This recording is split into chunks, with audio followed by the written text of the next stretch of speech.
السلام عليكم اخواتي، كنتمنى تكونوا بخير وعلى خير. مرحبا بكم في قناه سومازان تيفي.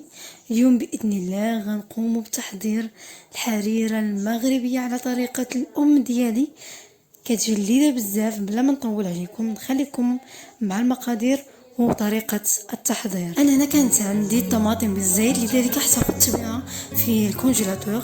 تقريبا وضعت هنا 4 حبات من الطماطم بحجم متوسط مع بصلة محكوكة، ثم غنضيف القليل من زيت المائدة. في هذا الإناء عندي القزبر والمعدنوس والكرافس اللي قطعتهم مزيان.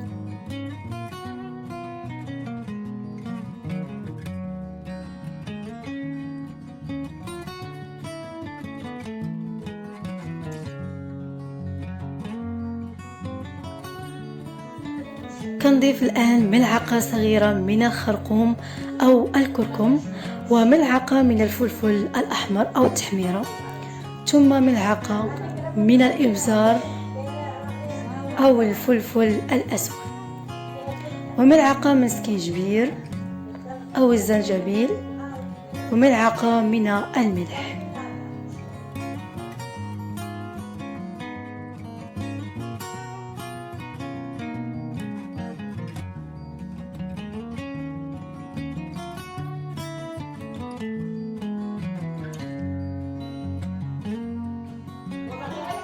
هنا عندي الحمص اللي مرطب من قبل ليلة كاملة ومنقي.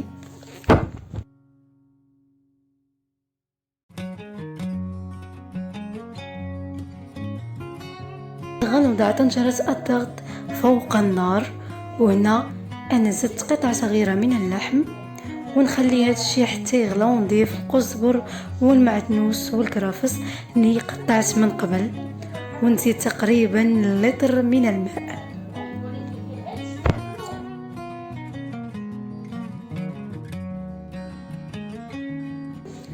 ونسد على طنجرة او نغلق طنجرة الضغط حتى يطيب لي الحمص شوية.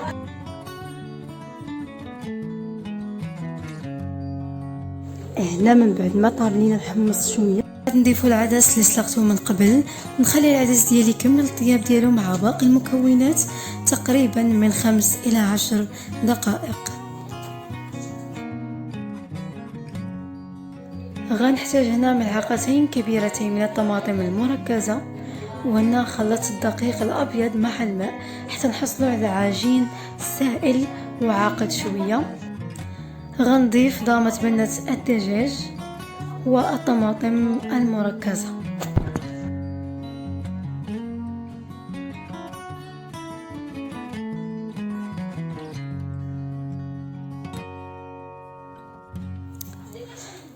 ثم غنضيف الشعرية اللي كتكون شوية غليظة كتجي زوينة في الحريرة، وغنزيد هنا ما تبقى من القزبر والبقدونس والكرافس في آخر مرحلة. خلي حتى تطيب ليا الشعريه مع التحريك، ومن بعد 5 دقائق نزيد الخليط ديال الدقيق الابيض اللي وجدته من قبل، ونبقى مستمره في التحريك ونخلي داك الدقيق يطيب ليا، يعني باش دورت الحريره ديالي نخلي الحريره حتى تعقد ويطيب داك الدقيق، ثم نطفي عليها.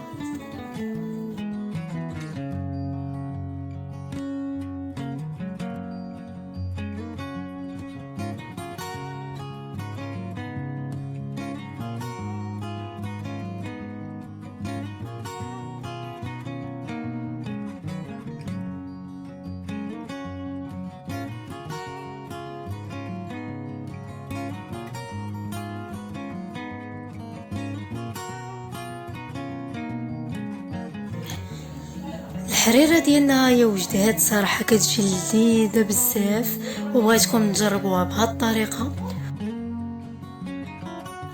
وشكرا على متابعتكم لهذا الفيديو، وشهية طيبه.